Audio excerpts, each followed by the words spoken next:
लोकसभा चुनाव के बाद अब महाराष्ट्र में विधानसभा चुनाव को लेकर सियासी सरगर्मियां तेज हैं। इस साल के आखिर में होने वाले विधानसभा चुनाव की सभी दलों ने तैयारियां तेज कर दी हैं। दावा यह है कि विधानसभा चुनाव के ऐलान से पहले राज्य में एक बार फिर सियासी उठापटक देखने मिलेगी।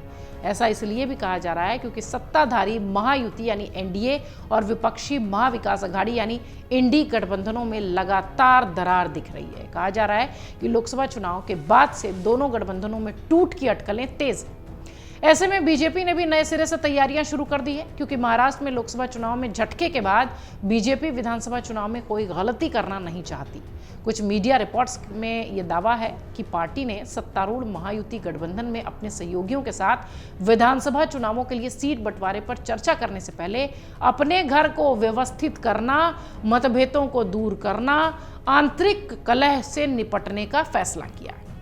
खबरों के मुताबिक पार्टी थिंक टैंक ने राज्य के नेताओं द्वारा तैयार किए गए रोड मैप को फॉलो करने का निर्णय भी लिया है, न कि केंद्रीय नेतृत्व द्वारा उन पर थोपे गए रोड मैप का, बल्कि अपने रोड मैप की तैयारी है। 288 सदस्यीय विधानसभा में 105 विधायकों के साथ बीजेपी सबसे बड़ी पार्टी होने के बावजूद पार्टी नेताओं को यह पता है कि गठबंधन सहयोगियों के साथ सीटों का बंटवारा एक मुश्किल मुद्दा है। खबरें ये भी हैं कि बीजेपी शिंदे और अजीत पवार के साथ बातचीत करने की तैयारी में है, क्योंकि पार्टी नेतृत्व को पता है कि महायुति में विभाजन बीजेपी को और पीछे धकेल देगा। महाराष्ट्र में इस समय एक तरफ बीजेपी एकनाथ शिंदे की शिवसेना और अजीत पवार के एनसीपी का गठबंधन है, जिसे महायुति के नाम से जान रहे हैं, और दूसरी तरफ उद्धव ठाकरे की शिवसेना, शरद पवार की एनसीपी और कांग्रेस का गठबंधन है, जिसे महाविकास अघाड़ी के नाम से जानते हैं। इस बीच राज ठाकरे की महाराष्ट्र नवनिर्माण सेना ने भी आगामी महाराष्ट्र विधानसभा चुनाव की 288 सीटों में से 225 से 50 सीटों पर चुनाव लड़ने का प्लान किया है। आपको बता दें, मनसे ने लोकसभा चुनाव के दौरान बीजेपी के नेतृत्व वाले एनडीए को समर्थन देने की घोषणा की थी। राज ठाकरे ने एनडीए के लिए प्रचार भी किया था, हालांकि उनकी पार्टी कहीं भी मैदान में नहीं दिखाई पड़ी। मनसे, जिसका गठन 2006 में हुआ था और उसने अपना पहला विधानसभा चुनाव 2009 में लड़ा था, इस चुनाव में उसने 13 सीटों पर जीत हासिल की थी। हालांकि 14 और 19 के राज्य चुनावों में पार्टी का प्रदर्शन काफी फीका था। दोनों ही बार उसे केवल एक सीटों पर जीत हासिल हुई। इस बीच विपक्षी महाविकास अघाड़ी गठबंधन में उत्साह की स्थिति और वो अभी से विधानसभा चुनाव की तैयारियों में नजर आते हैं।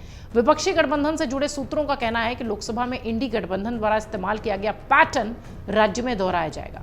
महाविकास अघाड़ी मिलकर विधानसभा चुनाव लड़ेगा, लेकिन मुख्यमंत्री का कोई चेहरा नहीं होगा।